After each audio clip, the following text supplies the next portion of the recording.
Welcome back to Unit 2 Colonies, Lesson 4. Lesson 4, students will be able to identify the southern colonies. Students will be able to explain what life was like in the southern colonies. The southern colonies include Maryland, Virginia, North Carolina, South Carolina, Georgia. Introduction to the plantations. Plantations were big farms with many acres. Acres are lots and lots and lots of land. Plantations were located near rivers to make it easier to get crops to markets. Each plantation had a dock for loading goods.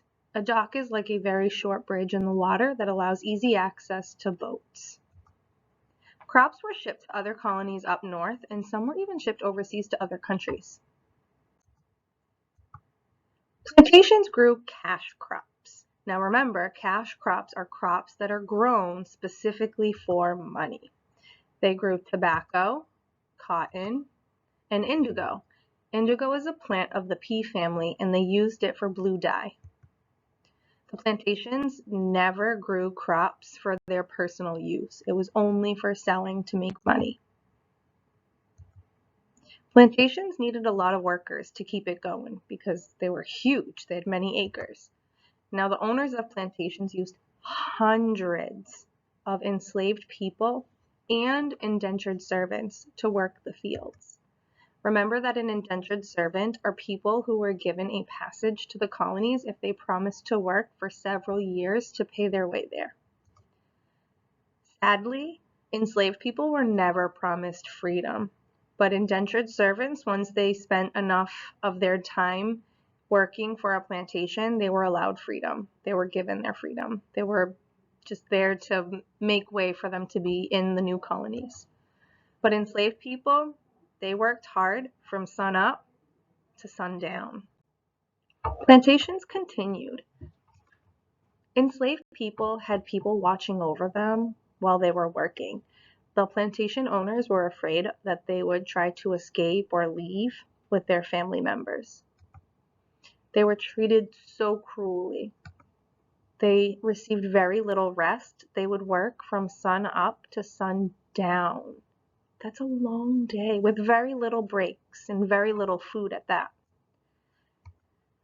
Enslaved people could also be bought and sold at any time, just like a thing, like a product, like a phone or a toy or something that you just use. They were not treated nicely. They weren't treated equal, and this meant that they were often separated from their families, which is really sad. Life in the southern colonies. Life was different in the southern colonies compared to other colonies. The weather was warm and sunny. The land was rich with soil that was great for farming all year long. Now, crops in the southern colonies. Like I said, it was nice weather all year. Their winters were mild. They weren't cold like us in Massachusetts. The summers were hot with lots and lots of rain. Life was all about farming down south. Big plantations were built on many acres of land. Towns and cities were spread out, and the three main crops, tobacco, indigo, and cotton, were grown and people were thriving. The plantation owners became rich because of these cash crops. Houses in the southern colonies. Plantations had many buildings. There was a big mansion for the owners that often looked like this picture here, and the family lived there. But then there were these small, cramped buildings or huts. These were for the workers and the enslaved people. There wasn't anything fancy for them.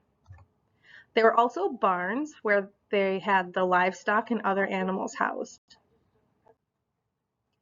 Schooling in the southern colonies. Plantation owners' children learned to read and write at home. The boys learned to hunt, fish, and farm. They also learned how to ride horses. The girls learned how to sew and sing. Some children were sent to school in England. Enslaved children did not go to school. Enslaved children were often sold as soon as they could work, and then they would never see their families again.